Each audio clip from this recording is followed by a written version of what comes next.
Cricket ভদ্রলোকের খেলা, হার জিত ছাপিয়ে ম্যাচ শেষে দুদলের হাসি মুখে হাত মেলানো যার বড় উদাহরণ। তবে ভদ্রলোকের ক্রিকেটটা কলঙ্কিত হয়েছে সবশেষ এশিয়া কাপে ভারত পাকিস্তান ম্যাচগুলোতে। দুদল সামনেও ক্রিকেট বিশ্বকে দেখাবে এমন লজ্জাজনক ঘটনা।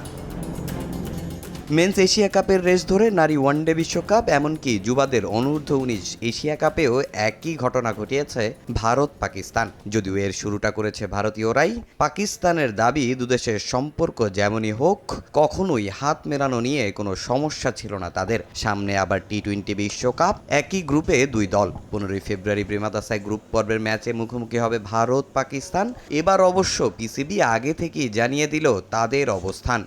প্রথম দিন থেকেই আমাদের অবস্থান পরিষ্কার। ক্রিকেট আর রাজনীতি কখনোই মেলাতে চাই না আমরা। আমাদের সরকারও এর সমর্থন করে না। তবে আমরা জোর করে কাউকে এই আনুষ্ঠানিকতায় বাধ্য করতে চাই না। ডেন্টিস্টের পরামর্শ নাও নতুন কোলগেট অ্যাক্টিভ সল্ট। আইসিসি কিংবা এসিসির সমঝোতা করানোর চেষ্টা। এশিয়া কাপ ট্রফি আটকে রেখেও বিসিসিআইকে তাদের অবস্থান থেকে সরাতে পারেনি কেউ। তাই এবার টি-20 বিশ্বকাপে পাকিস্তান দলও হাঁটবে নো হ্যান্ডশেক পলিসিতে। তারা যদি হ্যান্ডশেক করতে না চায়, তাহলে আমাদেরকেও তাদের সঙ্গে হাত মেলানোর বিশেষ কোনো আগ্রহ নেই। সবকিছু হবে সমান ভিত্তিতে। এটা সম্ভব নয় যে তারা এরকম আচরণ করবে, আমরা তা মেনে নিব। এমনটা কখনোই হবে না। আমরাও একই কাজ করব।